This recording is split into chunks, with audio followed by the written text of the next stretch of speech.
Hello, everyone.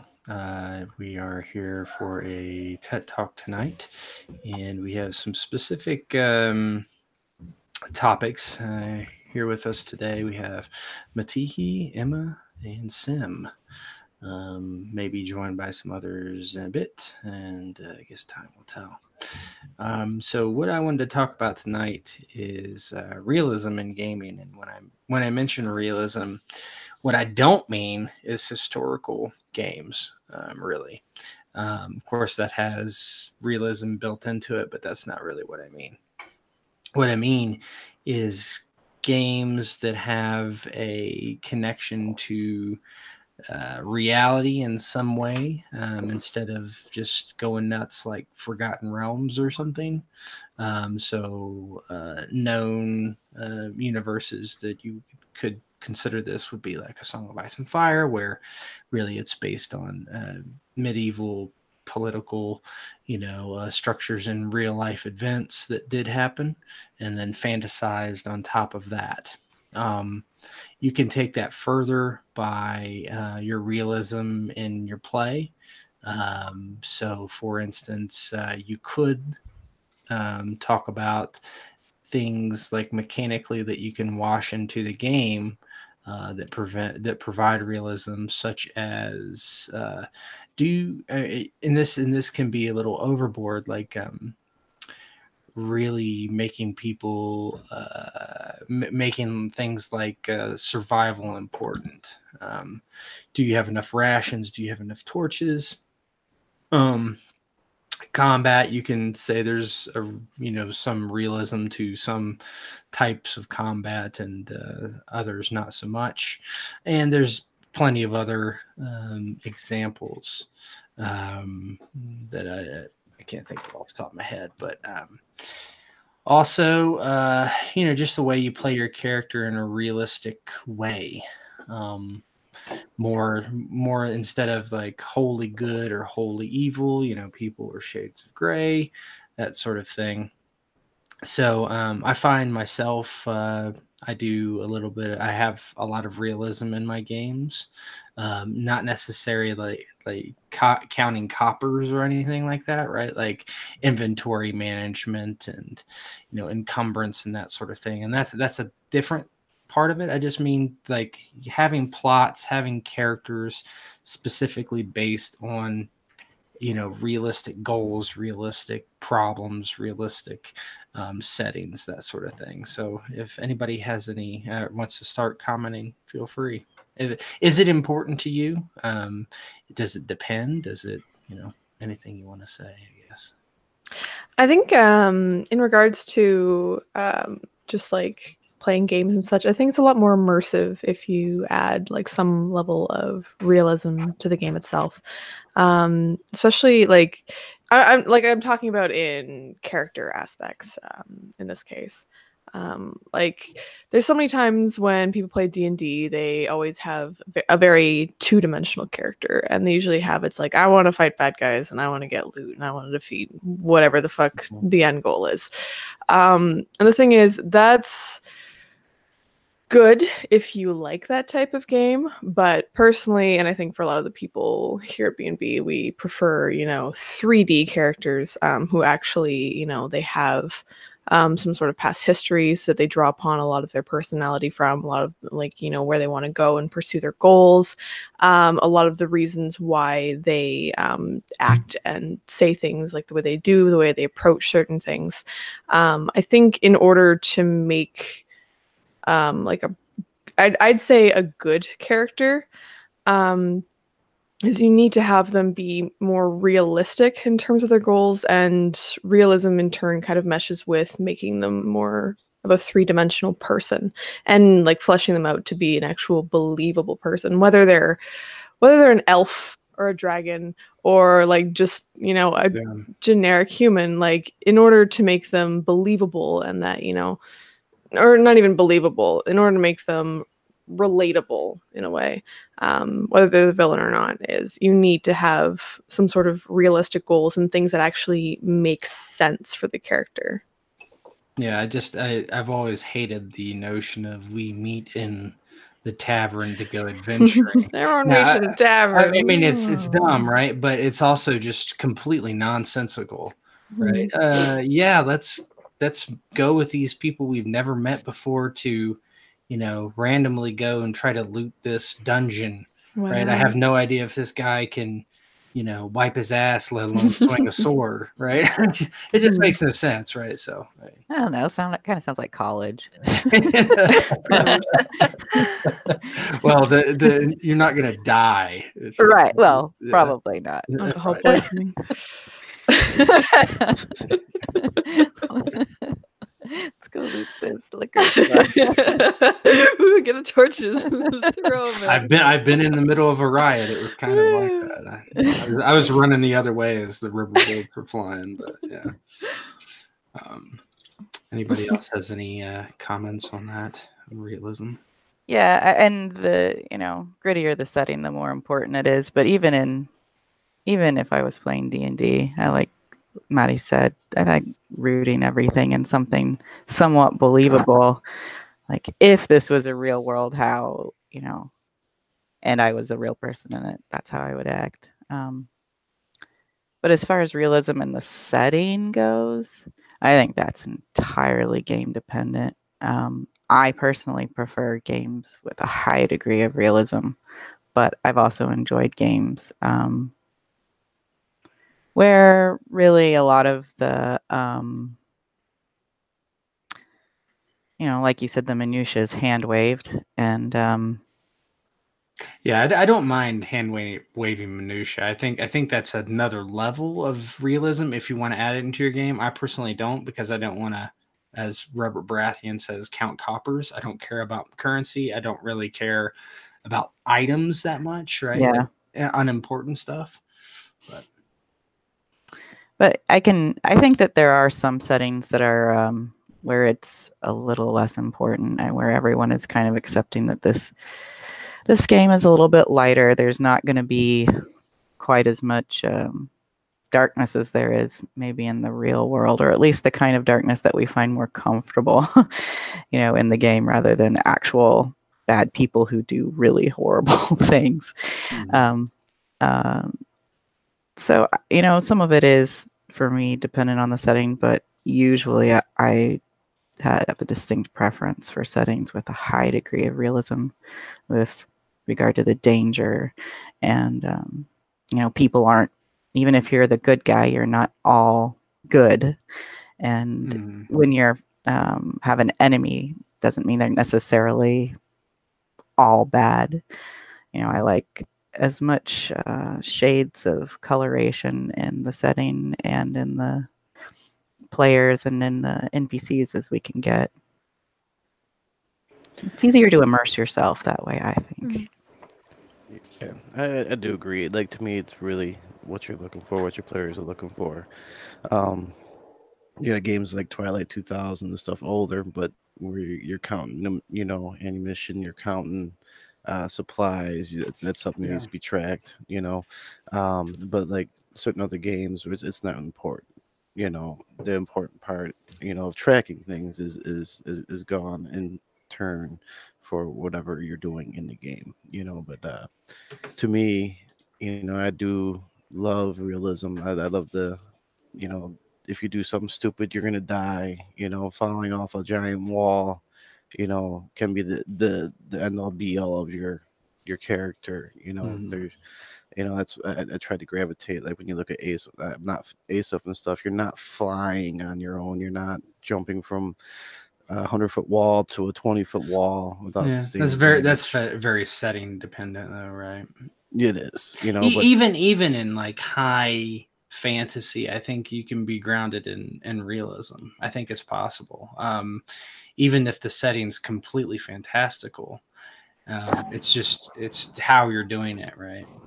No, exactly, and it's what your players want, because obviously your job as a GM is to do your story, but also cater, to those that are looking to play it, So you got to read your room, so to speak. But sure, I'm all in favor. Like you said, high fantasy to me could be just as fun, and it's real. I mean, The Witcher is high fantasy.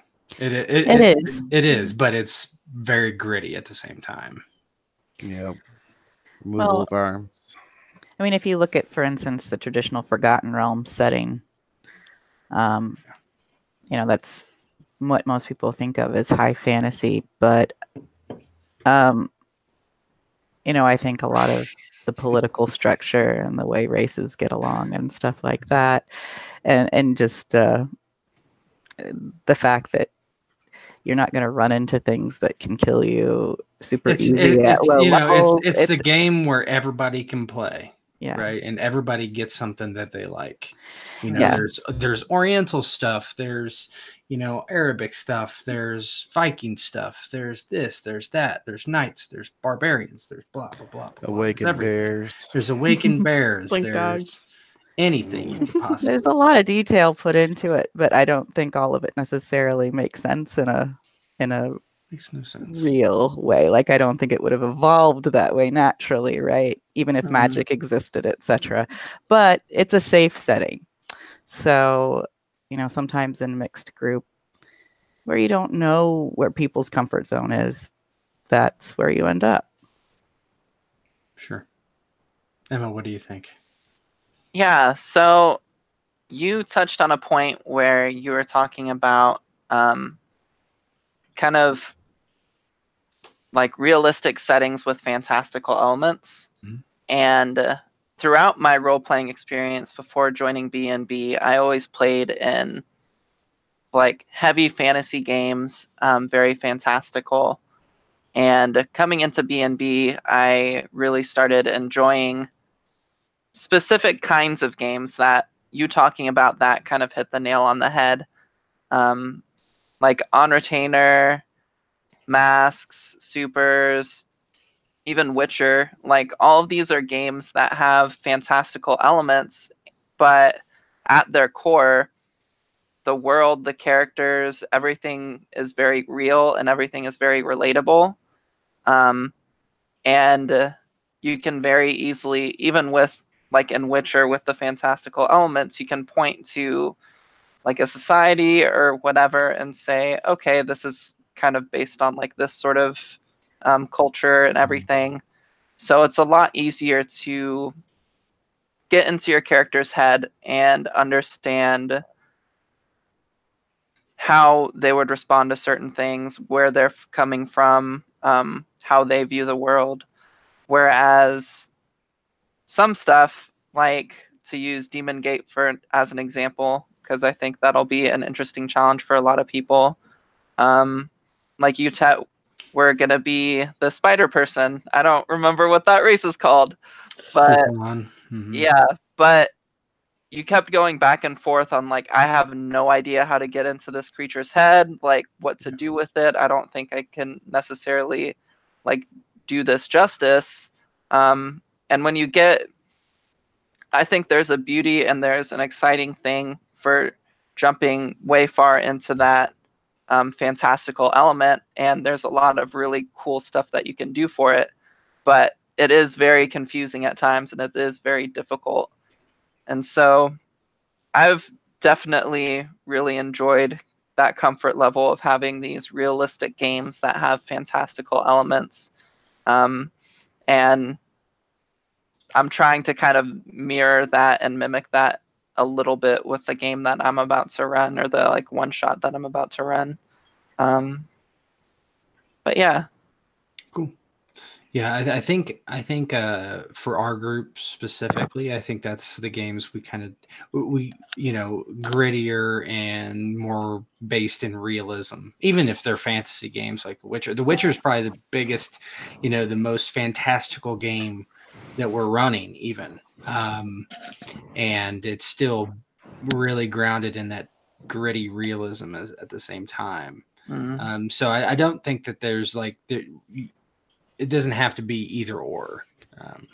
Yeah, I would say a lot of times when you're talking to other role players and you talk about realism, I think something that can come up a lot of times in people's head is resource management, which is difficult for me because I've never specifically seen it done well. And just kind of keeping track of the tediousness of, okay, we have X amount of rations, and okay, we need to go out and hunt so that we can figure all this out. I think when you say realism, a lot of people can get that sort of thing stuck in their mind, which isn't necessarily what we're talking about, but I think that's really difficult, and you can certainly have the conflict for a session be, okay, you guys ran out of food and you have to find an alternate food source, and you can do a whole little plot with that. But I think going uber realism and doing that and getting that tedious into it can kind of throw off the whole balance of a session or a game, and it can just be really harmful.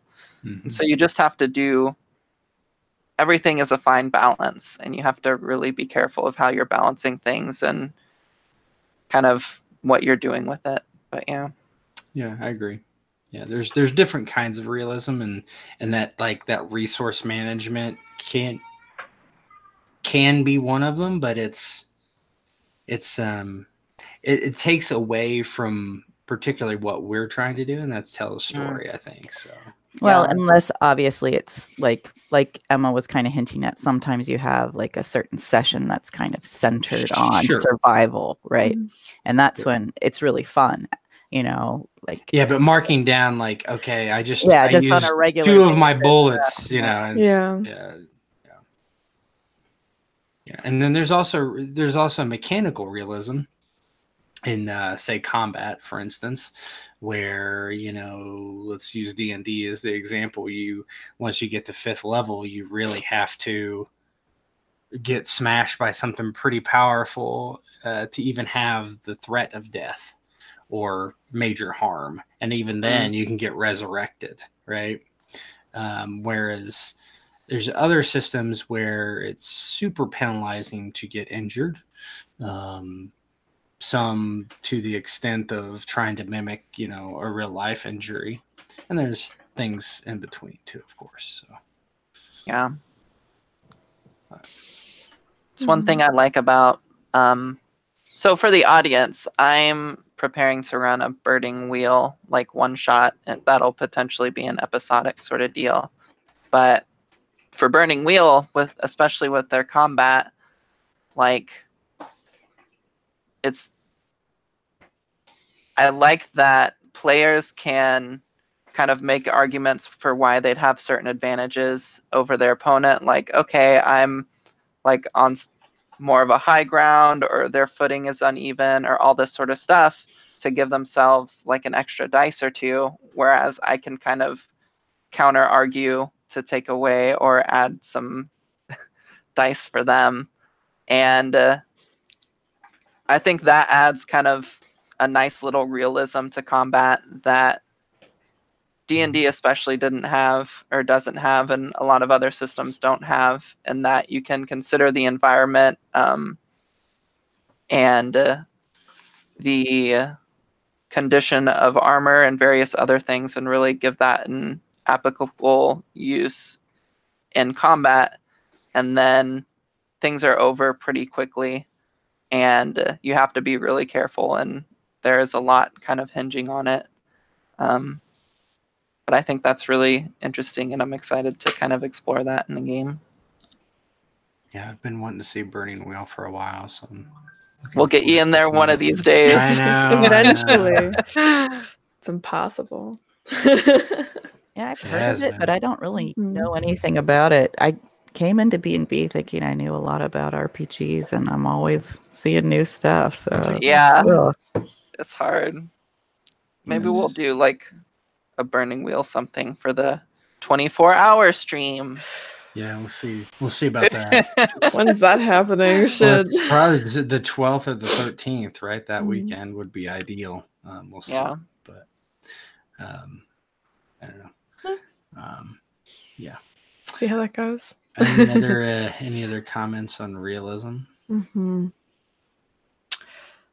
don't know. I think, yeah, it's not good to, I think depending on the game, it's definitely not, it's good to not go like overboard like Hardmaster style, with all the charts. Yeah, Like, and that's what roll that's for bowel that was I was gonna be movements. like Harnmaster's up here, and like D&D is down here. Yeah. So, Like, but Harnmaster, like, so, okay, so let's talk about Harnmaster for a oh, minute. okay, yeah. Because there Let's are do people that. who love Harnmaster. Okay, Mhm. so the edition that Harnmaster that I always make fun of is not the edition of Harnmaster that I used. And like, so if we're talking about like the birthing table stuff, that is specifically for like estate management. I don't think any like the players are supposed to be involved in that at all. Like, it's not like okay, did you die in childbirth or something, right? I don't think that's what it's supposed to be. It's supposed to be like you're managing your estate, and if you roll some dice to see if somebody becomes pregnant, and then you do like, okay, is the child going to die, infant mortality rates were high, so it's trying to simulate all that stuff. Mhm. But yeah, that's a little much. Unless I mean, estate management, that kind of stuff is interesting in role-playing games if you do it off camera. Kind of like A Song of Ice and Fire has a okay version of it, where it's house management. So each month you roll to see how well your house is doing, and you get a certain amount of points, quote unquote, and you can put them into different things, right? Like military building, blah blah blah blah blah. And so that's another thing that kind of goes along with some role playing games. But yeah, there's some things that are just a little too much, I think. Yeah. And one thing I was thinking about was, as far as realism goes, is I think every GM has a different capacity, or maybe just the level they're at of how they're going to bring realism into their interactions with people. For instance, like I was running the Supers game yesterday, and there's one point where Matt said, her character said something to one of the NPCs, and he told her to shut up and called her a blue-haired bitch. And I didn't like that. I'm the one who said it, but I don't like that. I don't like when people say that to women. But I was trying to be like, okay, it adds a little element of realism when the NPCs will kind of snap back at you in a more realistic way. And I have had some douchey DMs who actually I enjoyed the heck out of, because they weren't afraid to kind of attack me as a player, and that really made it feel real. But I don't know. I'm not there. I don't know that. I think all of us kind of have a threshold, I guess what I'm saying, where this far and no farther, because I don't want to make this feel too personal, even though it's not. That can even be PC versus PC too, right? Yeah. Yeah, you see a lot of that in CP, for instance, between me and Matt. Yes. The best siblings. Mm-hmm. So I guess what I'm saying is I enjoy it. Like, the more, the better, but I don't think I have it in me as a GM to really take it to that level. Yeah, I know. I'm trying to, like, certain aspects, like, I'm trying to get there where I'm like more antagonistic against my players. It's hard. Yeah, it's hard to kind of clap back at players when they're being sassy. We're all friends, You gotta separate it. I mean, it's just do. I just remember when we were doing the Valentine's Day episode of On Retainer, and Pam was going after Rick. Maybe because he was a guy character, I found it a little easier to go. I mean, it was good. Like, and he tried his best, but Rick's kind of a beta, and Rick always tries his best. he does. Tries his best. 3 inches. He gets a is plenty. participation trophy. I don't know about a trophy. He's just working what he's at with. Leave him alone.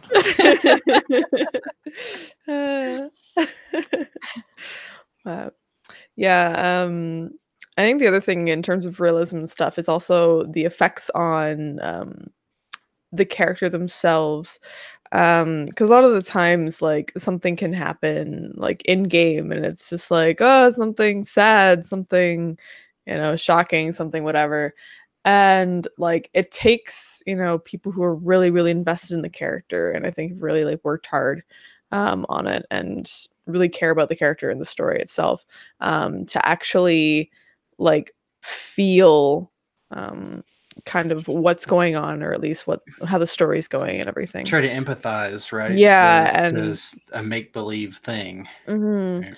And actually kind of like not like fully experience emotions, because sometimes it's like but like really try to like fully get into it and like 100% commit to the character, and attempt to at least feel what they're feeling in order to kind of get a better grasp of how the character would react in the moment. Like I've got a few games that I think, because I'm like very attached to the characters, that I'm really good at least emotionally reacting to the game, because it's my niche is crying. So but yeah, it's good shit. Mhm. What else? Anything else? Sim, Emma, anything? Yeah.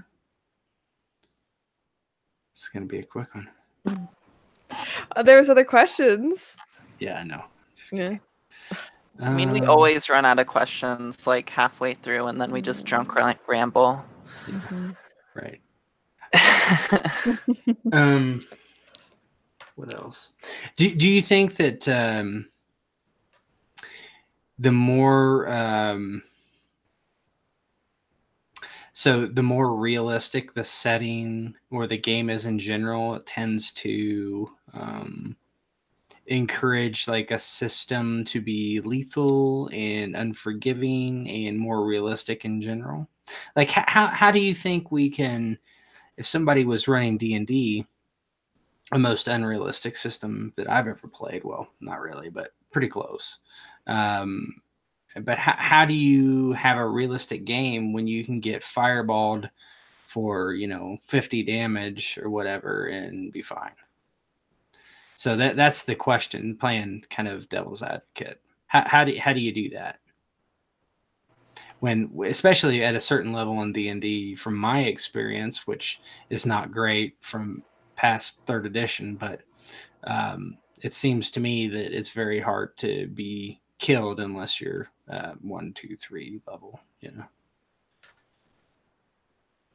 Yeah, bringing that feeling of lethality to D&D is tough. I mean, I think the best people can do as the GM is not soften things. Make bad decisions, have bad consequences, and but I think most feelings of realism really come from interactions. Between the PCs and between the PCs and the NPCs.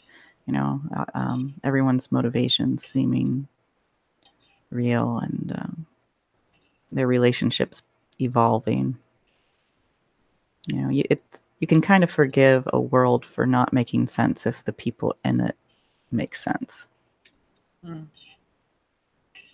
Yeah, I think that combat, in terms of that, like you'd have to do major, I feel like at least an overhaul, or like do custom rules or something for D&D if you were to do some sort of level of realism in terms of like, strain, stamina, wound thresholds, like injuries, that type of thing. Because I just did a quick look up, because I remember when I played when I was younger, we had like these critical hit cards.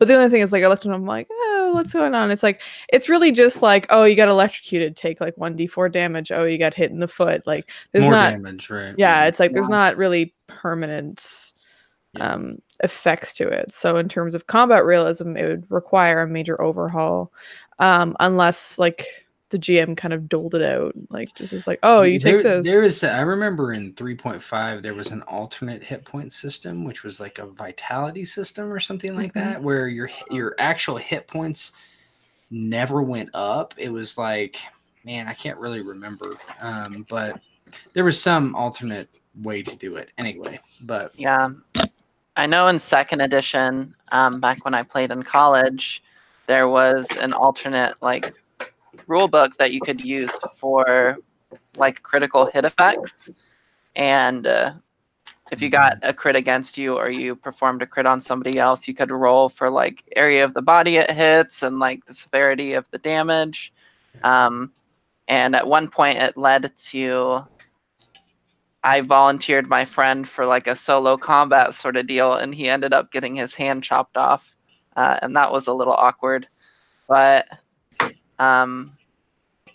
it's around. It just hasn't really been implemented in like the more recent editions. that's not what D&D is. I mean, Yeah, I am very quick to bash D&D, but it's made for something that I'm not interested in, right? And yeah, I can't like really fault people for that are interested in it. It's just not for me.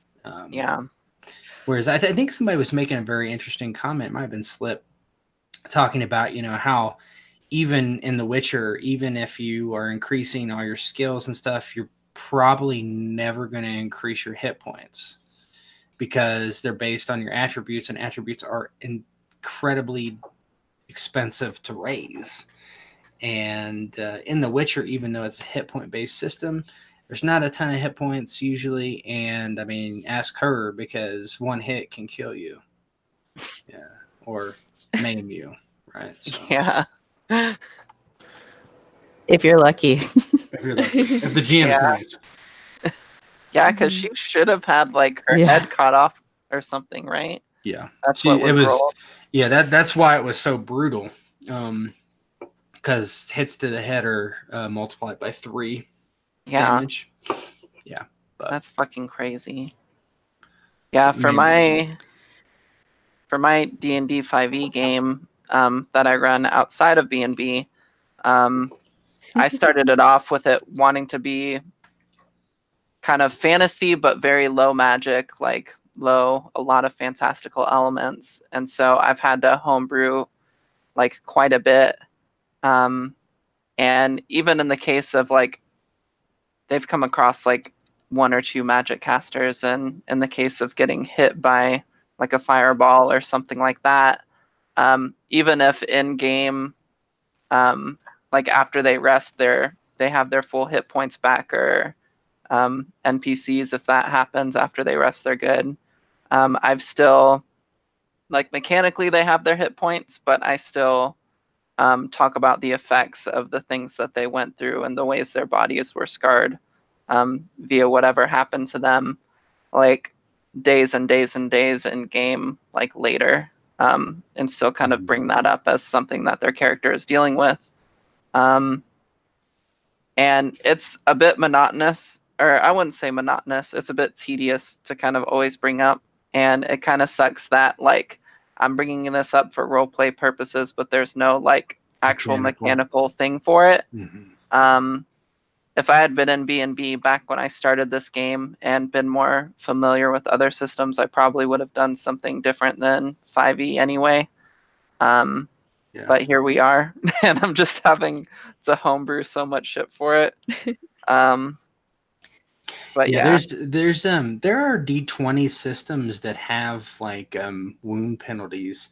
One of the probably the best D20 system that I ever played, and I still don't hate it, is it's basically D20 Modern. So D20 Modern, and it goes into Star Wars Saga Edition. It's kind of the same thing. They have like wound penalties. So if you get hit in Saga Edition, how it works is if you get hit for over some threshold based on your constitution or something, you start taking -1 to your rolls, -2 to your rolls, -3. So I mean it's decent. I mean it could be better, but I mean it's different than just normal D&D at least. So even though it's D20, yeah, it's very familiar, right? But That's good. so the thing that kills me the most about D&D is the way that magic is so common, especially healing magic. It's really so hard to make characters feel like their actions have consequences when even death is kind of meaningless, or at least it can be. Yeah, resurrection is just expensive. Right? There's reincarnation. So, that's not very expensive. I have played some D&D where, yeah. Yeah, I mean, so you look at The Witcher, right? Yeah. And like your group particularly is struggling because But I've played in some D&D campaigns where really choppy. Yeah. But yeah, their Witcher group is having issues where Matt's Witcher group is having less issues because she can actually heal people. Well, both Lucid and I can heal people, I think. That's having two mages, but mages are a big deal, and but they're not supposed to be like, everyday things. I mean, look at if you look at what happened to Doc, he almost died because the mage just kept setting him on fire. There's nothing he could do. That's the strategy, everybody, for the big grand finale. Just set him on fire. Set him on fire. That's how we defeat Draiden. It's fire. Unless you guys kill him next session, we'll see. I don't want to kill him. Is it happening next session? Yeah, they're coming together next session. Woo! That's gonna be exciting. Yeah. See. Anything else on Realism, Sim? You haven't said yes, much. Simmy. Sim Gotti. Well, I mean, a lot of it's been covered. We all have that system where we like because it does certain things for us as far as realism goes. What's your favorite system, Sim? Well, it is hard. I do have like Asa, for instance. Let's do this. Let's do this. We'll do this. Okay, we'll break from realism. Everybody, tell them what your favorite system and what your favorite setting is. Two different things. So, go ahead, Sim. You're up. Oh man, I'm on the spot now. Putting you on the spot. I can't think that fast. I'm too sober for this. Or give me like a couple. Just from when I played, and like Ace of course is always top. That's because it's more like a setting, but the system I do like until it breaks itself, which just happens. The D100s take a lot of banging because they're simple, but at the same time, they allow for so much creativity. So like when you look at like masks and stuff, that would be able to run on a D20 to me because you just have so much that you pick up and you learn and you're able to do. Like I said, I got each one of them I probably like in their own unique way. Some of them I like because it does introduce a little bit of crunch, does make players think a little bit, and some it's you get to go out and kill people, to the simplest form, like kind of almost murder hobo. I mean, to me, like the system, it could be a bad system ran by a good GM, and it makes it good. And then when you play it elsewhere, and it's like, oh, this is very shitty. So that's another thing I take into account. So like to me, I truly do not have a favorite. I'm all about. So what's your favorite setting then? My favorite setting, I mean, as far as like overall theme goes, like sci-fi stuff, like just that. like specific. So like if you had like say like Lord of the Rings, or or you could generalize it like dark fantasy, or I don't know. I'm a huge fan of dark fantasy. To me, when you play a game, to touch on the realism thing as well. When you play a setting that's designed to be real gritty, drag you through some dirt, but not impossible, that encourages the players to do the same thing, and to me that's always my favorite. But I haven't seen a lot of modern the end of the world thing we did. That was modern. Yeah. Yeah, exactly. So, I mean, but you know, to me, a middle age thing to me is probably my favorite area. You know, because there's so much possible, so much new, so much excuses for things. You know, yeah, fourth edition is great. Yeah, stop trying to trigger me, guys. Yeah, no, I I will mean, not be triggered by that. but I do like the middle age thing, you know, and but I mean, it's not to say that I don't like playing in other settings. It's to me, it's just a lot easier to get a story going without having to worry about modern conveniences or vice versa, you know, or not being able to do things because it's historically, you know, like Do you have a not least there. favorite setting? Oh, you know, if I had to go right now as a very least favorite setting, uh, cyberpunk. You know, it's just so hard for me to wrap around. Like the so many things that's there. You know, and it's not like I don't want to learn about it. It's just like it's a lot. You know, and some things you need to know a lot of lore with. You know, in that type of setting. You know, like you have to be somewhat familiar with it to feel comfortable with it. You know, which I lack. I think the only thing I played any type of cyber type it was Star Wars Without Numbers. You know, from the X-Man Right. himself. Yeah. You know, so that's the only like touch I had of it. You know, so to speak. So Okay. yeah. Anybody else? Yeah. I think my favorite systems are really like very simple systems, or at least really easy to understand. Because I'm really not like I'm I'm getting more used to combat and stuff, especially with like descriptive combat and whatnot. Because sometimes if it's just like hammer, hammer, hammer, like you do this, I kind of blank out, and I'm just like, I don't know what's happening anymore. I'm bored. Um, but because I'm like role play, skill rolls, but anything that's simple or just easy to understand, or kind of it flows very well and it's not very like static, like Call of Cthulhu, the D100 system, and also what was that? I actually really like the Genesis system as well. Kind of like that storytelling, and it's like you roll, like you see advantage and disadvantage, and You succeed, but yeah, succeed but get strained, or that kind of and thing. yeah. Yeah, so and like your increased stress or wounds threshold, that kind of thing. And I really enjoy that kind of storytelling system because it kind of keeps up the role play and you kind of continue on and keep going. In terms of like favorite settings, I really enjoy kind of like that 1920s gumshoe investigation, like film noir style. I've tried at least for investigation. I'm not like the best at setting it up, but tried to incorporate at least some in on retainer, doing investigation stuff, and of course anything to do with horror. I absolutely love. At least I love running. I do like experiencing, but I get very scared. Much better at running it because I know what I'm expecting. Um, Also, I think I do enjoy cyberpunk a lot, but I do prefer the more kind of more grounded in reality and more like technology based cyberpunk than aliens and stuff cyberpunk. Shadowrun. Yeah, I'm not.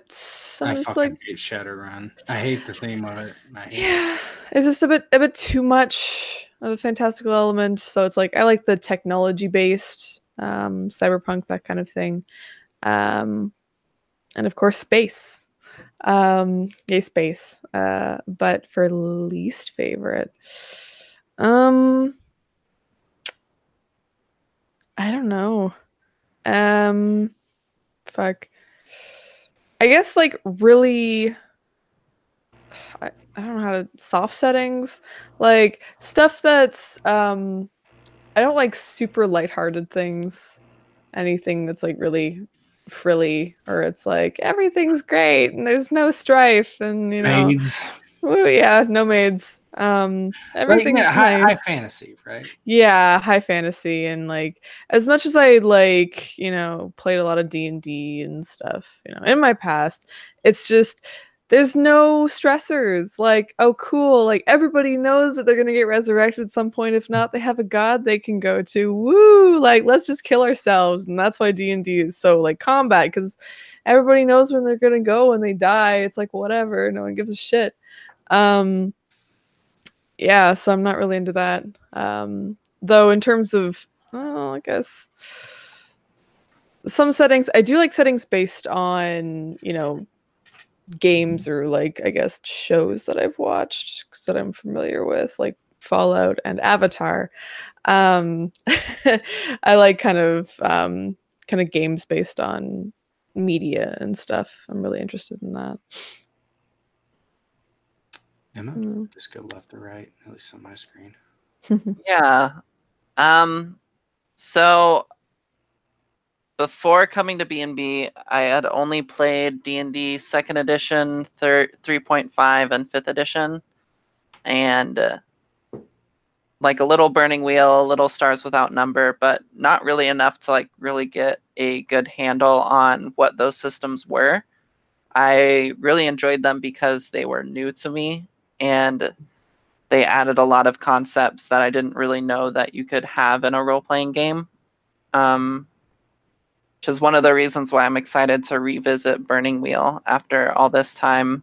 And now that I've gotten like some other experience with other systems, just to kind of see how it stacks up. And if it's as like good and fun as I remember it. But I don't think I've had enough experience with systems in B&B to say that I really understand like them pretty in depth, to say like which one is my favorite. Like Matt was saying, I really enjoy Genesis in that kind of the dice rolling, even when you're rolling dice, there are advantages and disadvantages to whatever roll you make, and like it's almost guaranteed that there's going to be a negative side effect or a positive side effect that will play out in the story and in like the encounter. Even if you fail or succeed, the opposite thing. Yeah, and I think that's super freaking interesting, and that kind of serves like the role play and the story a lot better than like other systems do, and I think that's super fun and it adds a lot to it. I really enjoy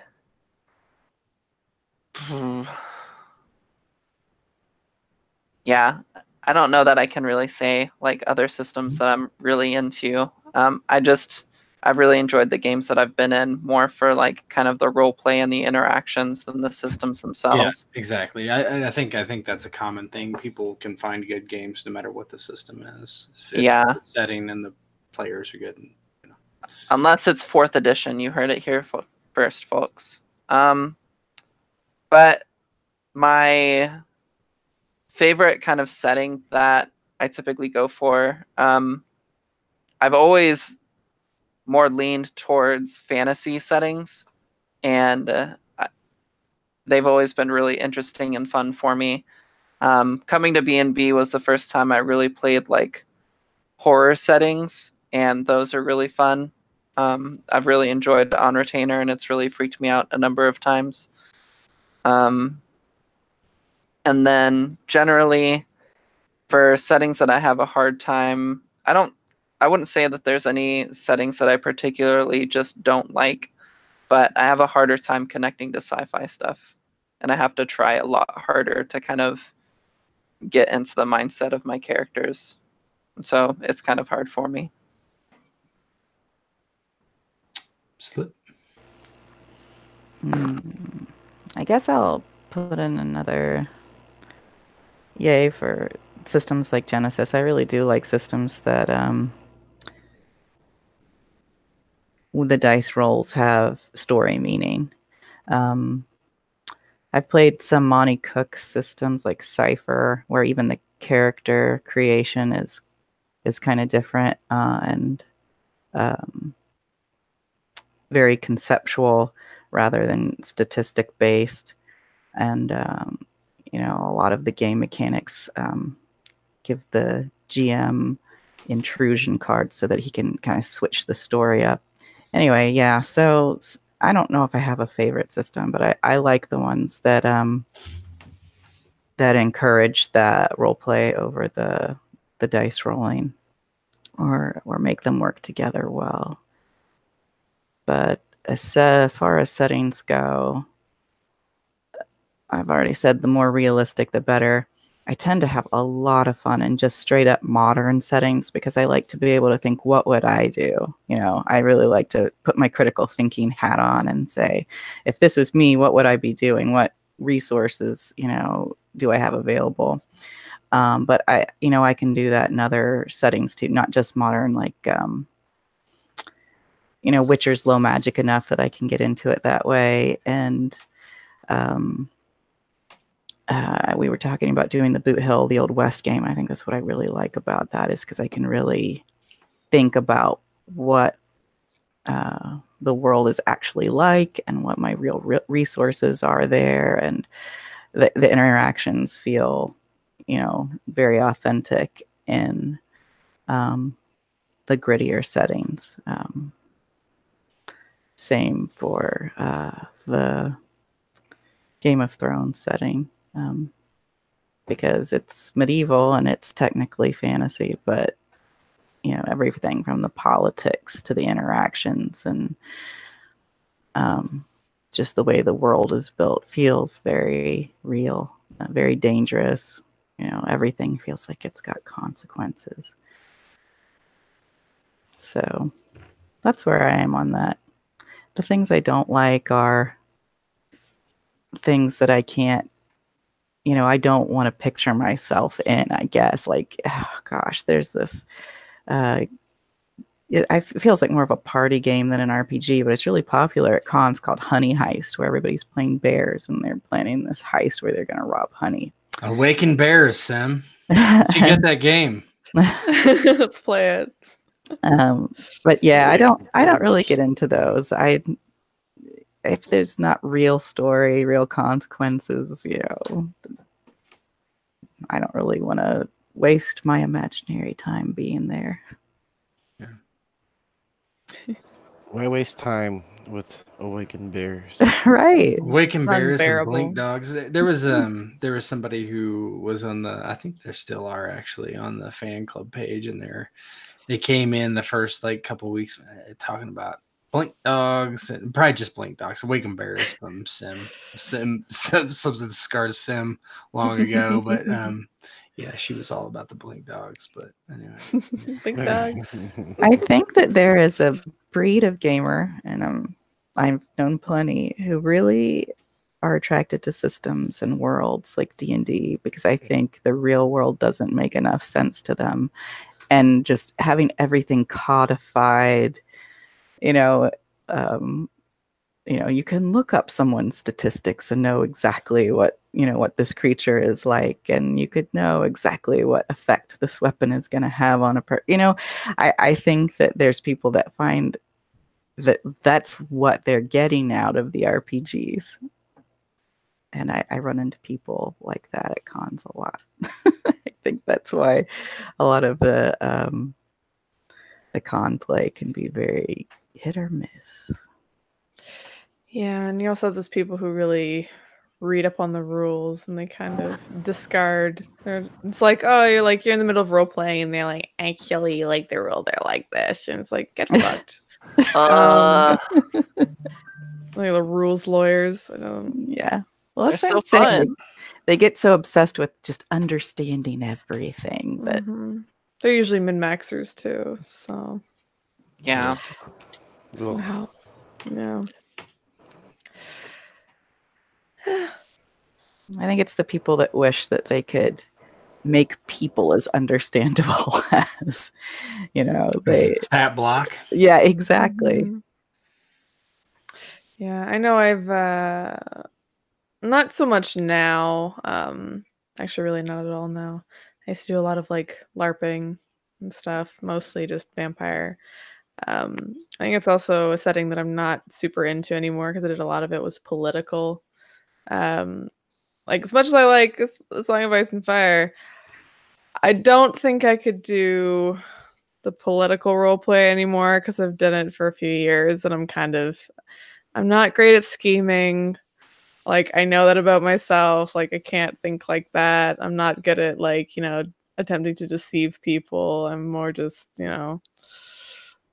like, if it's in terms of like those kind of plans, I'll follow along with someone like we've seen in our what is it? Our diplomacy game.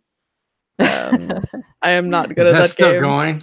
Yeah, Sorta. I'm gonna die. Like, I got backstabbed by Germany and Italy, and it's like whatever. But I can't do political stuff anymore, and like I'm getting like so entrenched in that, like going to cons like with 300 people who are in costume, like walking around giant like ballrooms and stuff, fully in character. You get a good chunk of Moses. You do get a good chunk of the rules lawyers who, in the middle of you guys having a conversation, like just blah blah blah blah blah, they're like, actually, like I this is dominate you. yeah, it's just like, can't no. It's just like no. Like, I'm just trying to have a conversation. Like, let me talk to you. And they're like, no, rock, paper, scissors. Like, go away. We're talking about, lots. Yeah, lots of Mechanics should be there to enhance your role play, not like get in the way. Yeah. Or replace it. I Right, can't tell yeah, you of how many course. times I've had players try to start a conversation with somebody and it's like, okay, I'm gonna roll to persuade them, and I'm like, no, just like actually Persuade me. try to Yeah. persuade them, like, for fuck's sake. Like, Mhm. if it's an NPC, especially in D&D, I don't care as much, especially if it's a minor thing, but if it's another player, like, no, I'm not gonna let you fucking roll to decide something. That's stupid. That's an interesting question. How do you guys feel about rolling to, deceive or persuade, another like PC versus PC thing? Well, I'm okay with it as long as the role play is supporting it. Yeah, even see, that's the hardest part, because meta, you might easily know that they're Right. lying. I mean, my character might not be as smart as me, or they might be smarter than me, Yeah. So I think we're all pretty good at not being mad about it. Yeah, I've found It's hard, myself though. questioning, am I being meta, particularly in Dark Ages, where it was basically 2 versus 2 at the end, and I was like, am I being meta by doing these actions? And I still don't know if there was some meta. I mean, it's like, I don't think so. I don't know. Like, it made sense to me, so. Yeah, it made sense, but did I do it? I don't know. I don't think It was so. hard. It is hard when once you're. Oh, go ahead. It's hard once you know something to say if you're being meta or not, because like all signs, no matter what, are gonna point to yes for you. Like in On Retainer in the Mansion episode, where I knew that, okay, these specific people are trying to get us off on our own, and then they're gonna turn us into monsters. Like, once I knew that, and one of them started talking to me to try to like pull me away from the rest of the group, I'm like, every ounce of my being is trying to rationalize why Diana would say, no, I don't want to do that right now. But then I was like, but then that's fucking metagaming, I feel like, and I shouldn't do that. And it's hard once you know. And typically, I think when you're in those sort of situations, it's almost safer to shoot yourself in the foot than to try to rationalize why your character would do the smarter thing rather than the dumb thing. And that can kind of bite you in the ass sometimes. But it's hard. Yeah, I know. I think in terms of like trying to deceive people, that kind of thing.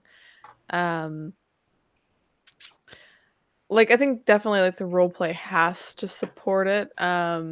I think in terms of like lying to other PCs about like what's going on or something like that, like trying to, I think I remember dancing around certain answers in CP at one point when it was like the episode with Kumiko and Yang and Yin kind of in the same room, and they're trying to ask her what's going on with, the chip or whatever. And she just kind of dancing around it and everything and didn't actually really tell them any information.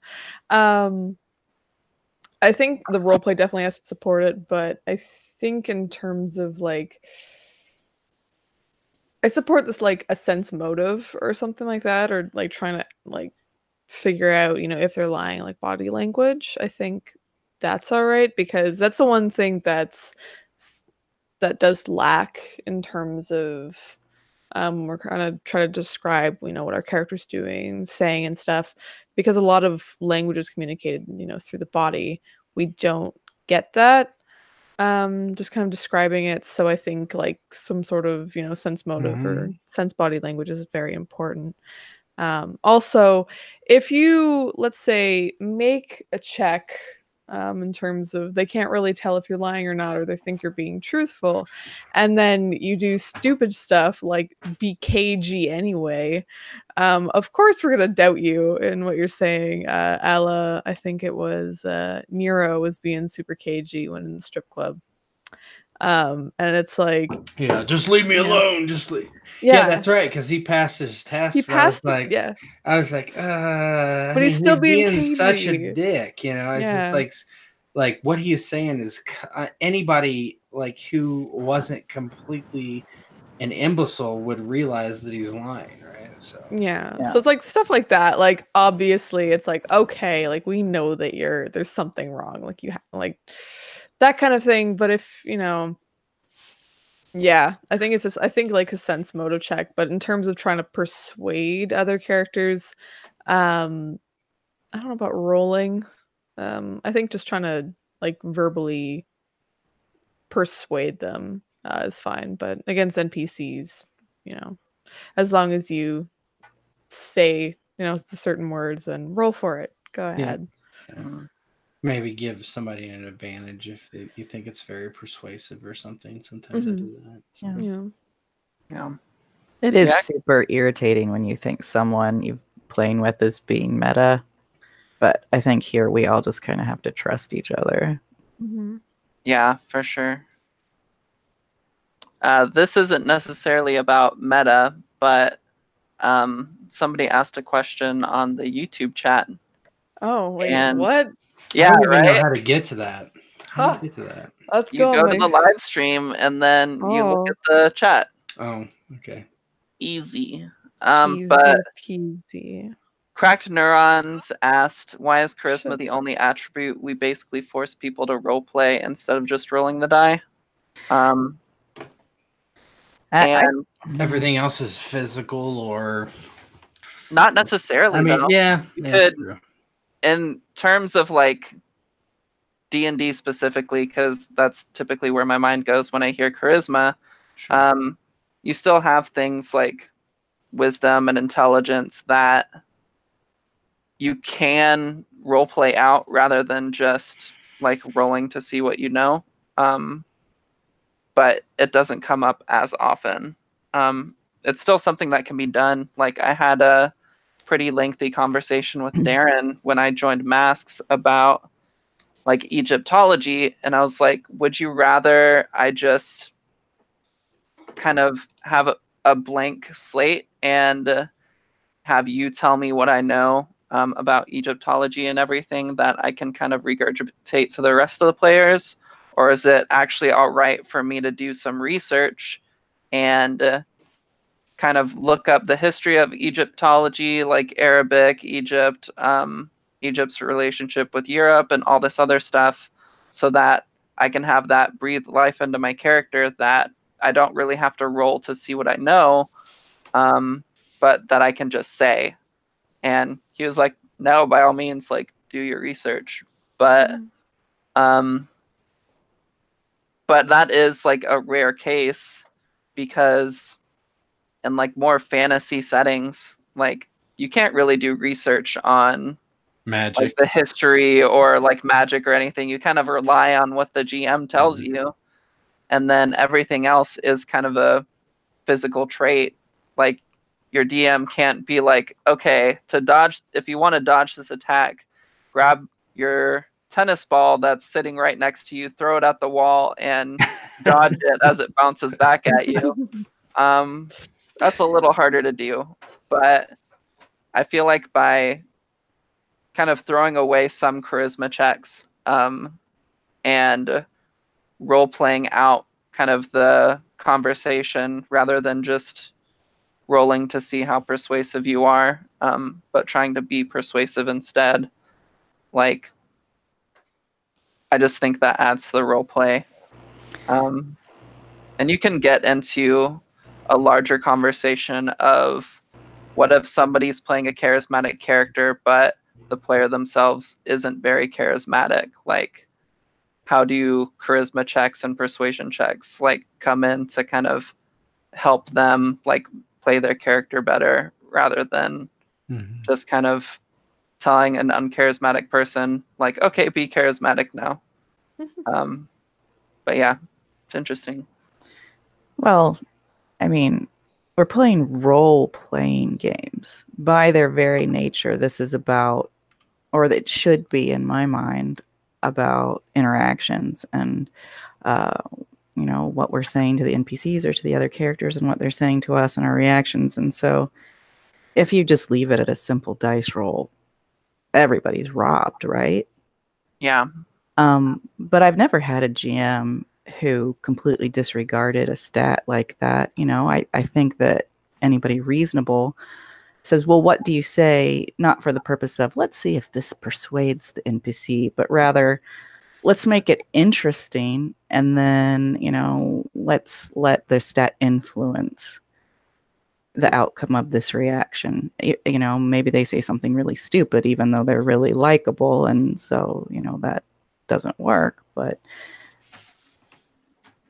there's plenty of non-charismatic RPGers out there who can, you know, still put in the effort into the role play and then let the stat kind of do a little bit of the heavy lifting as far as, you know, does this NPC like me or whatnot. But I mean, basically, I think the answer to that is that's just not why we play.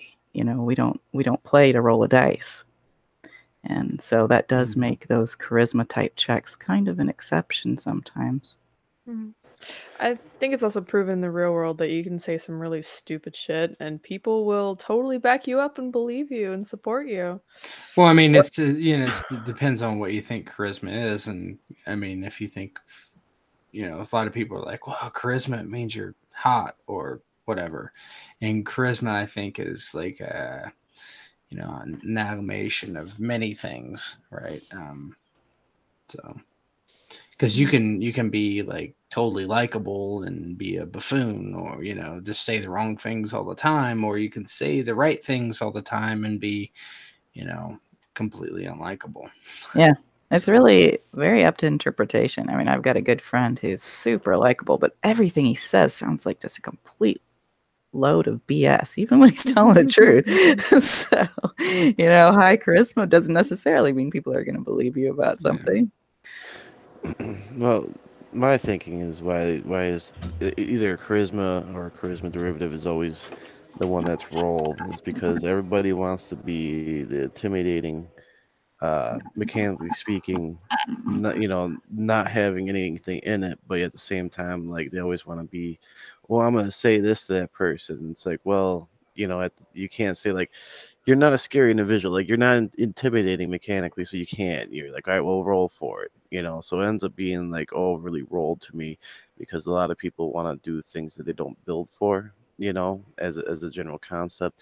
I mean, in all, yes, we are role play, but at the same time, you are in using the game system, you know, and to keep it in bounds to me means like you can say whatever you want to say.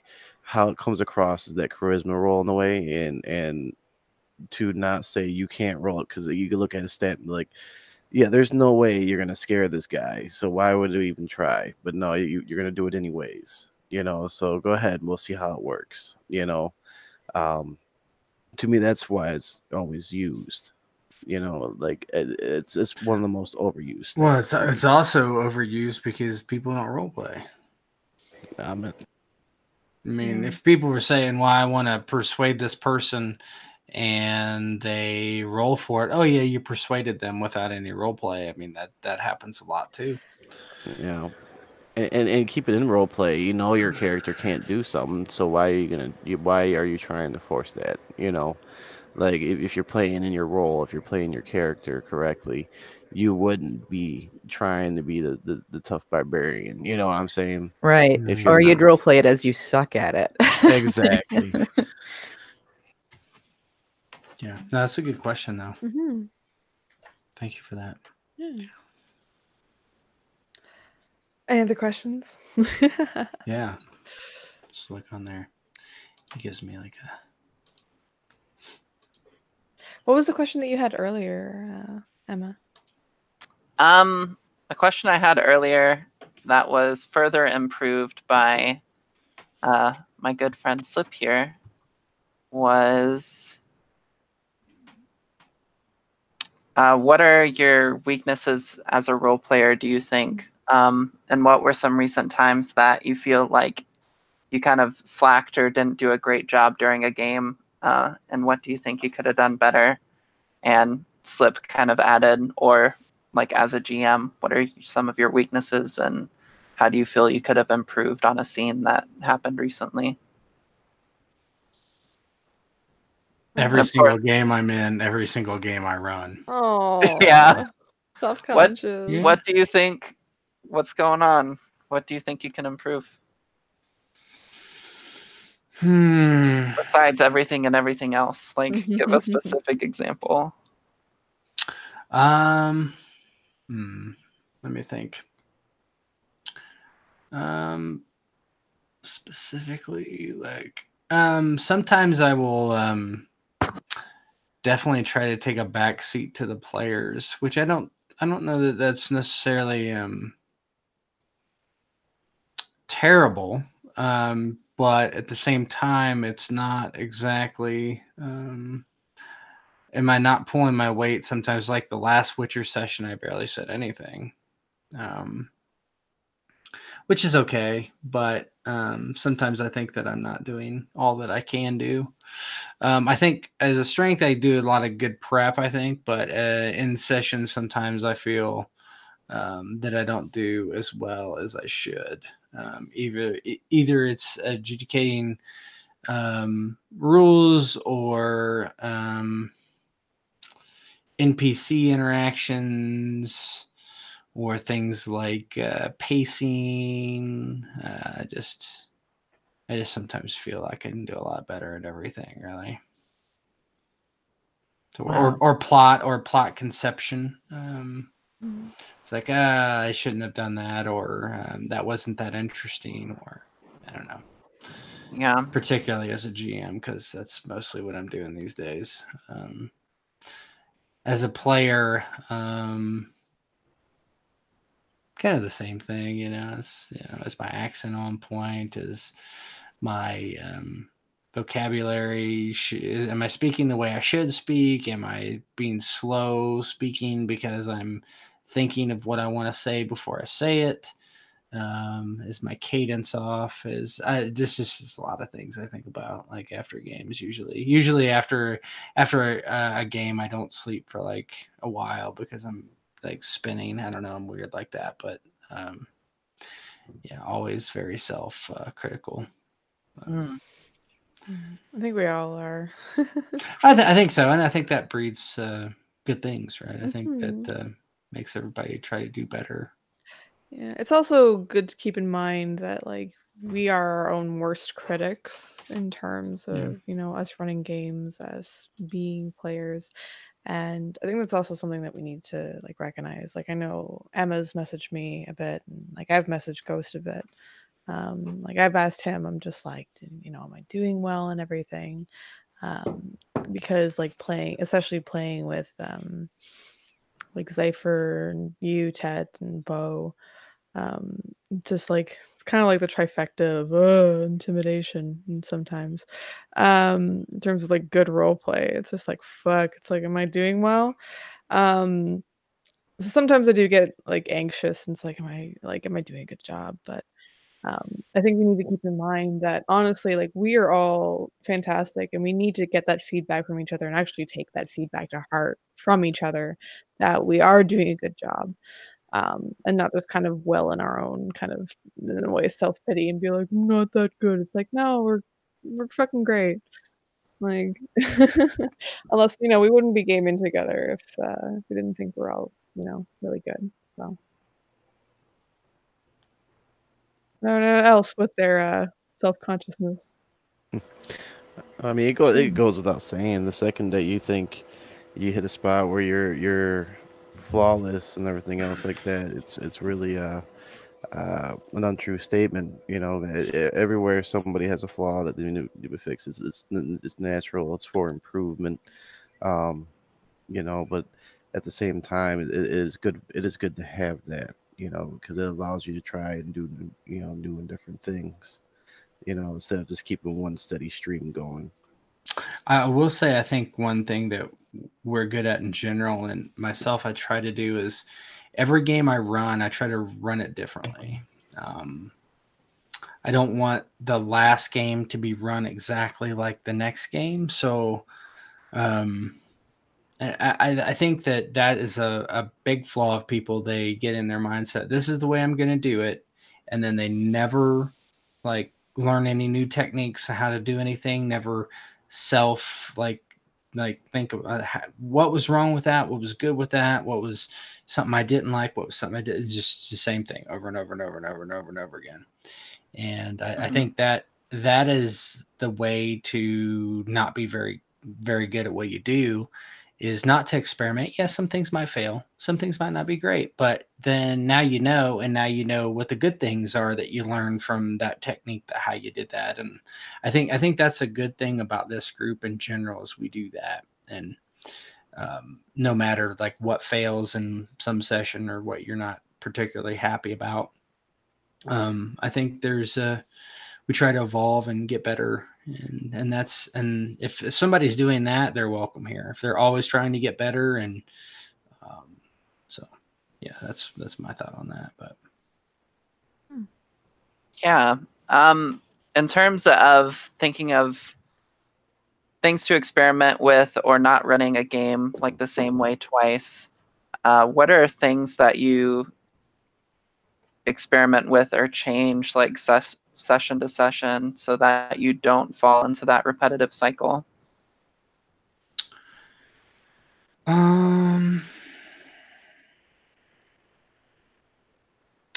me think about that for a minute. Session to session is not such a wide difference necessarily than it is game to game.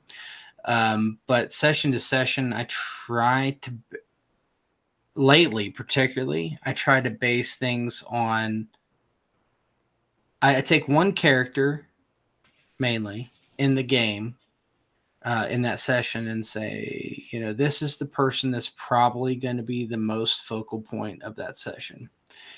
And I try to build things around it where it will allow that person to, their role play to shine. And if I do that, then I'm happy.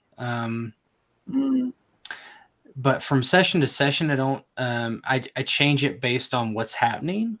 Sometimes it will be, my interaction will be almost none. I'm just there to kind of lead people down the path. But I really don't have much to do with it. Some sessions might have more combat than others. Some sessions I might have a lot of NPCs to play. Some might have almost none. It just depends on the scenario. So it's not really for me a session to session thing, but more like I do a game, and I've done it in such a certain way that then afterwards and kind of during, I can reflect, what worked about this, what didn't I like about this, and that sort of thing. I guess in my experience, at least. Yeah, for sure. So Emma, what about you? What are your as a player, what do you think your pitfalls are?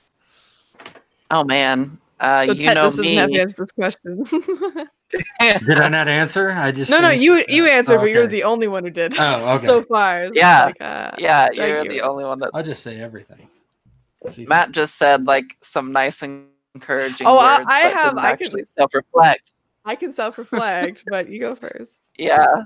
I mean, you know me. I'm very self-critical and almost to the point of hindering myself because I do it so much. And I need some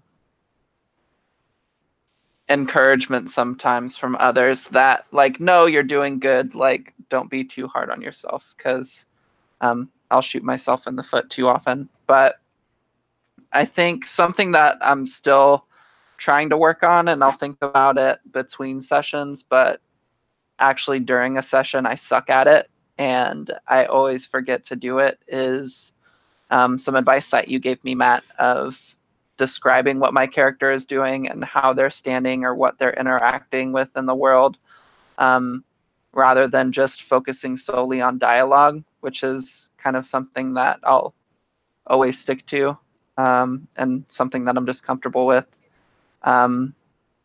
So being a bit more descriptive in my character's actions is something that I'm really wanting to improve on, and that I still feel I'm really weak at. Another one is, for a specific example, in the newest episode of Masks. For those of you who don't know Masks, I'm playing an Egyptologist named Alice Hall. That's kind of helping the group with a expedition that they're thinking about going on / planning to Egypt to find some fun Cthulhu things. Well, not Cthulhu, but you get what I mean. And in the past few sessions that I've played Alice, and the scenes that I've been in, she's been a pretty central focus to talking to her, like sharing information, talking about the group's past, and her kind of interacting with all that. But in this most recent one, it was her first time actually kind of going out with the group to like go on their adventures and join in on their investigations for things that they were looking into. And in my mind, her character like knows very little to nothing about what's going on. And so most of the session, I just didn't have her interact. Then afterwards, I was kind of frustrated with myself that I didn't have her interact or didn't have her kind of question the things that were happening or questioning why they were doing certain things or who these people were that were brought up, because those are realistic things that she would ask in the moment. But I just didn't want to like slow the game down. So I'd like rationalize it in my mind of like, okay, she wouldn't bring all this up because she's tired because she didn't sleep the night before, or like her mind is elsewhere and she's not really paying much attention. And there's this kind of, it's not a catchphrase, it's just like a little saying in D&D, kind of arguing against people being murder hobos, or kind of that guy of, oh, well, my character would like steal everything and take all the treasure for themselves because that's just who my character is. And as a GM, like sometimes you have to confront that player and be like, no, you're just being an asshole, and like your character is that way because you made them that way, but you need to find some ways for them to be a little more cooperative with the rest of the party so that this can like actually work out and we can keep telling this story successfully. And after the last session of Masks, I was kind of really thinking about that of, I was really trying to rationalize ways just to have Alice be quiet, and I shouldn't have done that, and I should have kind of thought instead of reasons for her to interact with this stuff rather than for her not to. So yeah, I think that was kind of my more recent frustration with my own play, and something that I feel like I wish I could have gone back and changed, but you can't really time travel. You can only improve on the future and do what you can to be better. So that's what I got. It's also hard when you're coming into a game fresh that's 15 episodes deep or whatever, you know? Yeah, that's a little hard. Yeah. Especially that game, right? Yeah, there's so much. There's a lot, but it's so fucking interesting and I love it. So good. Mm-hmm. Anybody else? Yeah, Slip. I have too many to like laundry list. But what I was thinking of, I think with B&B, the things that have come up the most, at least in my mind, you guys may have noticed like 20 other things I do crappy, but one thing that I don't know how, sometimes I'm just there and sometimes I'm not, but I tend to have like a mental stutter where sometimes I'll get caught up on, I can't think of the word I want to say. And then I'll just like, I don't know, I can't move on from it. I just sit there trying to think of the word and it just totally throws me as a GM or a player. I don't know if that's part of my ADD or what, but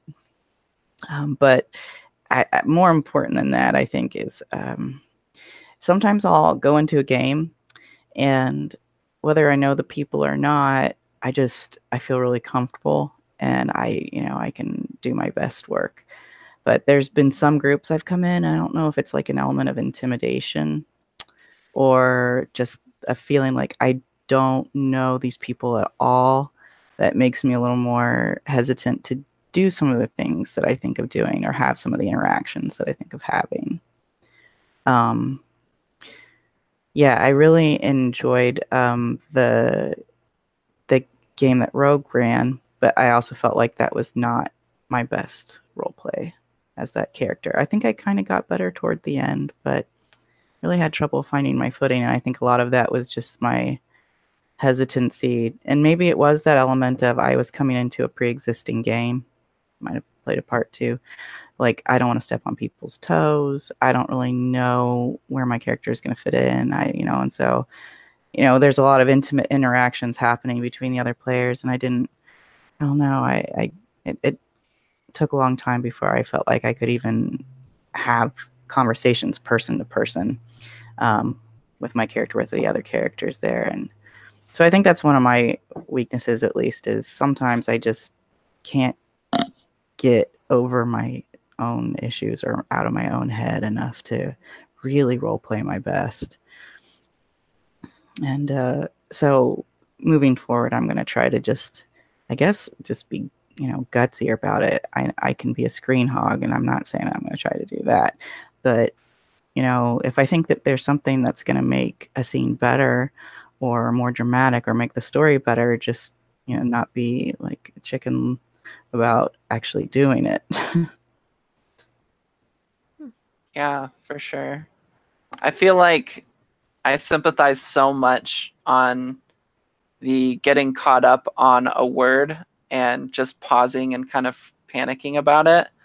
There have been a few times that that's happened in game or as we're recording a Tet or Matt talk where I'm talking and I forget the proper way to say it, like a saying, or forget a word that I'm trying to say, and I'll just pause and kind of freak out. Yeah. Sometimes I'll like just fill it with something that I know is wrong. And so it sounds awkward, but people know what I'm saying. But sometimes I just get stuck. And it feels like for fucking ever. Yeah, it does. And like in Masks a couple sessions ago, like the group came and visited my character at her loft, and Darren was like, oh, okay, like you're gonna go like talk to your landlady to use her phone.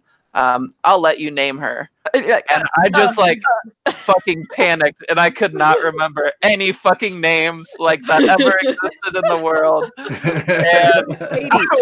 And I paused for what felt like 2 minutes. And luckily, like slip throughout like Mrs. Hudson as a joke, and we're like, yeah, let's do Mrs. Hudson. And so we did that. And like listening back to the episode, I was like, okay, it was only really like 10 seconds. It does feel like forever though But when it's you. so it like triggers my anxiety so much, and I just feel like the pressure of the spotlight is on you, and I panic, and then while you're panicking, you like can't think of anything else, and it's hard. Yeah. I feel you on that one. In the moment, it feels like you're like in the front of a train that suddenly breaks, and then all the other cars just keep crashing up against it. Yeah, like it's bad when it happens in dialogue, and there's certain characters that my dialogue I can't get out as quickly as others, and particularly there are characters that I don't really relate to very well. So my worst one is one of my oldest played here, and it's my one from the One Ring, where I play, the Noble Ranger, which just is just not my cup of tea. It's hard for me. And just, that, quote unquote lawful good character, and it's just super hard. And also I'm trying to speak kind of in more of a manner that Tolkien would write. And so that English kind of vernacular is kind of what I try to do. And so I've got that, and I'm trying to be, a character that I don't relate to really well. So, and it's just like I talk really slow and sound really awkward because I'm thinking of what I'm saying like all through every sentence I'm speaking. It's just like, it's tough. That's hard. Yeah, I find like with myself for kind of my own hangups and stuff for role playing, I always find like I'm really bad at not using, slang or anything like that that's not part of that like world or time or whatever.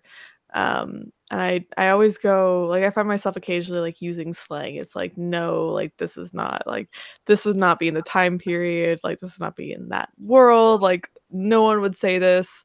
And I don't know why, I think it's because I default, and in terms of when I'm doing like, character stuff, like I think I'm very like, at least for speaking as my characters, I'm fairly quick on my feet in terms of like kind of bouncing back when it comes to speaking as my character. Like usually if it's a game that's not involving greens or anything, that it's like us, like I've become one who can easily kind of jump into the conversation. And I'm like, that's one of the other things I'm worried about, is that I talk a lot in games. And something that I always worry about is that like I don't want to be, screen hogging or anything like that, or like taking over. But it's just I always find that I'm very fast in terms of, thinking of things to say for my character because I get very into it. But yeah, a lot of like the speech patterns that I use are I'd say very similar for a lot of my characters. Whether like they can have different voices and stuff, but they always have the same speech patterns. They use very similar slang. Which like I'm not exactly sure how to correct it. I want to, but it's just like I don't know how to fix that. And I don't know. I do find like in terms of characters, I've talked about this many times before. I always lean more towards emotional based characters because it's something I can easily do. Because logic is not one of my strong suits. You play a Vulcan. Yeah, I play a Vulcan, and I'm just like, that one I have to think about everything I say. It's one of the ones that I'm not on the ball for. Like, one of the rare characters that I'm not like, jump, jump, jump. One of the other ones that I wasn't on for, and I think it's because I was taking over a character, was that one episode that we did to finish up A Song of Ice and Fire, and I took over River's character. That one, I didn't speak a lot in game. I remember because I was just like, I don't know what's going on. So it's like, I don't know what to say half the time. I'm just that game hadn't been played for over a year, and we were trying to just finish it up. So Oh my god. It's so hard to pick up like people's characters and shit, especially when you're at the end of a game, and Definitely. yeah, that's a difficult challenge. Right. No. In terms of GM stuff, I do find a lot of the times, because I constantly think of like new plots and ideas to do, even like, an hour before a game, and I'm just like, "Ooh, this would be cool," and then I just kind of throw it in. A lot of my stuff is like, either kind of very last minute or very like improv. Like I remember, pretty much not the last Overtainer game, the previous one, because originally it was just gonna be like, I think Aki and you, Emma, and that's it. Mhm. And then like I think three other people like jumped to the game, and I'm like, oh shit, like I've got to have stuff for Lucy to do. I've got to have stuff for Demi to do, and I might like yeah, I also have to go in a minute. And it's like, let's have something fun to do with Sim. It's just like, that's literally all just like, I just thought of this now. It's like, let's put this in. So it's like, oh shit. So a lot of the times I have to go back through the videos or like kind of remember what I did. And I'm just like, I have to finish whatever that idea was and kind of come up with something else. It's fun in the moment. But it's also frustrating for me because I'm just like, I don't know, like I don't know how to tie up this loose end. It's gonna be like lost, and at the very end of this game, there's gonna be so many loose ends. Like, what's going on? That's how I feel. So I think I really want to try and get more prepared and actually writing out a lot of my stuff. But I just kind of go off on different rails and stuff, and I'm just like, oh, this would be a fun idea because a lot of the stuff for the mansion episode was like a day before. I had like a week before I had things planned out. I'm like, okay, this is how I'm gonna do it. Like, this is gonna be good. Like, I had a bunch of stuff numbered and stuff. Then I'm like, ooh, this would be much cooler, and it ended up being much cooler, I think. Yeah, Yeah, and I do rely on improv a lot for a lot of the games. Spoilers. So. It's a good thing you're good I mean, at it. don't we all? Woo! So yeah. Well, I gotta go, but I'll listen later to hear what Sim has to say. Wait for Sim, and then I'm probably gonna head to bed. Yeah, we can start closing this up, Sim. Why don't you Yeah, Sim. give us your thoughts, See you, and then Slip. we can. Bye. Bye, Slip. Good night. Well, I had to step away for a little bit, so I kind of missed the question. We're asking what can you do better as a player or GM?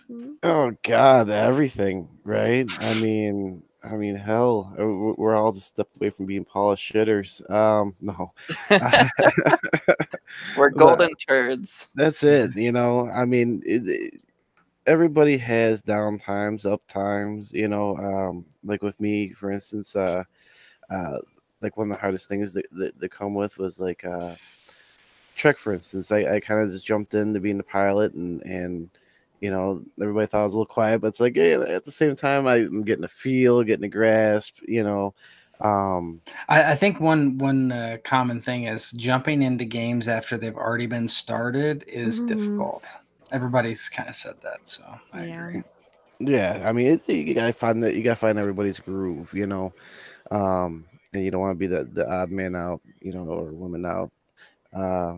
But yeah, I mean, like for me, definitely accents. I could do any accent in the world as long as it has New Jersey in it, right? I mean, there's all types. Like for me, one of my biggest drawbacks is I do not try to take the spotlight at all. I'll let other people talk all day. I hate stepping on toes. That's my big thing. Like I should be more assertive at times, but at the same time, it's like, no, you go ahead and roll with it. It's your show now. That's sometimes when you get a lot of quiet from me and stuff is me just going run with it. Whether it's good or bad, I don't know. But I feel like to me it is a weakness. At the same time, it could also be a strength because sometimes people just don't know when they are stepping on toes or when they're just kind of taking that spotlight. I don't need the spotlight. I don't. I'm here to have fun, enjoy myself. Hopefully, others have fun with me at the same time. So if that means I'm backed up, and Like for instance, the Genesis, Aki was key. Aki, rolled that whole system. It was great. He was a conversationalist. He did everything correct. So I was like, oh, I'm just here to support you now. So like I said, sometimes it's a weakness, sometimes it's a strength. Because you can realize that you let other people have the show. Have their moments. Um, I'm sure everybody has thoughts of everybody else with like what they need to improve and stuff. And that's one thing I think we do good is take Chris. Well, I say the majority of us take Kristen pretty well, and try to improve on it. To me, it's just the basis of being with any group. You all have to get along. You all have to feed off each other. And which is great. So. Yeah, I mean, I'm sure there's a lot more I could go in depth about, but yeah, I always think it's good to try and personally like to try and I'm not gonna say like try to step on other people and stuff to like get your spotlight and whatever, but I think it is like in a sense the responsibility of like the player themselves to kind of step forward and actually participate in the actual game itself and say what their character's going to say, that kind of thing. Like it's good to hold like stand back and everything, and kind of let others do what they're doing, but also just for other people to kind of get a sense of your character and like what their place is in like that game in that world. It's also good to try and step forward when you can and when you think it's appropriate, to try and make your mark and have your character really interact. Like when you were playing Hayden in AH, that was like Hayden was absolutely fantastic. And you really stepped forward, I think, in a lot of those games, to try and interact with the other characters in the world itself. Yeah, the very first thing a lot of time was, okay, Hayden wakes up. I was like, what do you do when you wake up? Oh, Hayden is coming out of his cell to go visit Tammy or somebody else. Yeah. So I was like, okay, God. Well, I mean, the role fit. Like I'm not huge and in the game the talking, because the talking to talk, right? Like if what I have to add is non conducive, then it's like, okay, I'm not going to add it this time, or I'll wait. But like in roles like, for instance, like Hayden is definitely, Hayden's just was nuts. It was to me, it's like, what can I do to reinforce Hayden being crazy. How can I do this game? How can I do it? So it's like, oh, Hayden wakes up, walks out completely naked. Like, everybody's like, okay, what the fuck. So I mean, that made that easy. Some roles where it's not that defined. Like when I look at Thaddeus, right now in Mass, Thaddeus is Sugar daddy. yeah, been through a lot being Sugar Day, but been through a lot. Like he's transitioning from somebody who was like a little nervous, but kind of rich, so he knew he could do stuff, to losing friends and everything, and now he's pulling back, withdrawing, and that's another thing where it's tough sometimes, like to me, because he could always have something to say, but at the same time now it's like, no, he's withdrawing a little bit, and he's diving into that bottle, so he's at peace as long as everybody leaves him alone with his whiskey. Yeah, no, that makes sense. Like I know with in Masks, with Natalia, and I try not to do it too much, because if I could I would, or if I thought it was like appropriate I would. I could probably ramble just with Natalia for like an hour. Just about, because like a lot of stuff like taking in, kind of similar to Thaddeus, like before she was like taking in everything, and kind of studying stuff and like adding things here and there, but now it's just like having all these pieces, putting them together, and just the constant stream of like talking or thinking just kind of adds more ideas to her, makes more connections. So with her, it's like I have to be very careful with the rambling, because yeah, it can go on for a while, and I'm like, I gotta really reel that back because she's just Aaron's gonna be yeah, just stare with the it's like who's that? But I mean, but it goes with your character, discovering things, losing their mind a little bit, you know. It's like what it is. Like if you think about it, you know, how are you when you're trying to explain that you're not crazy to somebody? You know, you're always just gonna go full blown. You know, this is what it is, and word vomit, right? Because you want that person to see what you're doing. You know, and to me, it kind of fits. When you start doing a ramble, it's like, oh no, she's going crazy. Yeah, it's yeah. So I mean, like I said, but that's playing the character. That's to me, that's not, you know, talking just to talk, right? That's a completely different thing. So I encourage it. Like if you just rambling, that's great because that's your character. You know, that's what your character's feeling and going through at that time. You know, which is fantastic. All right, guys. I think we should probably stop soon. Does anybody have anything else to say before we get off here? Thanks for watching. watching. Yeah. Yeah. Always fun. Shout out to my boy or girl cracked neurons. Yeah, that's right. Thanks for showing up and talking with us. Yeah, absolutely. We love people that interact with us and talk to us. If you're interested in interacting with us more, there is a link on the front of our YouTube page where the links are to our Discord page. That's a good way to get in contact with us. If you're just wanting to talk to us or whatever, we're pretty much available there, you know, most of the time, on and off. So it's a good way to get in contact with anyone. On the chat now, I'm Tet. To the left is Matt, Emma, and Sim, and Slip was the person left. So you'll see us there. Feel free to shout at us there. It's the easiest way to contact any of us or as a group. Anything else before we get off here? Oh, I can't think of anything. No? Doesn't sound like it. Okay. Thanks for watching, everyone. And hopefully we'll have one of these every couple weeks or so. Something like that. As I was saying in my solo talk a couple days ago, next month is jam-packed, so you will see a ton of games coming out. So yeah, pretty much every day. Yeah, pretty much every day. More games than days for sure, but yeah, some days are empty and they're double ups. So, all right. Well, thanks for watching and thanks for tuning in and thanks for being here, guys. I'll talk to you guys in a minute when I stop the recording. Bye. Bye. Bye.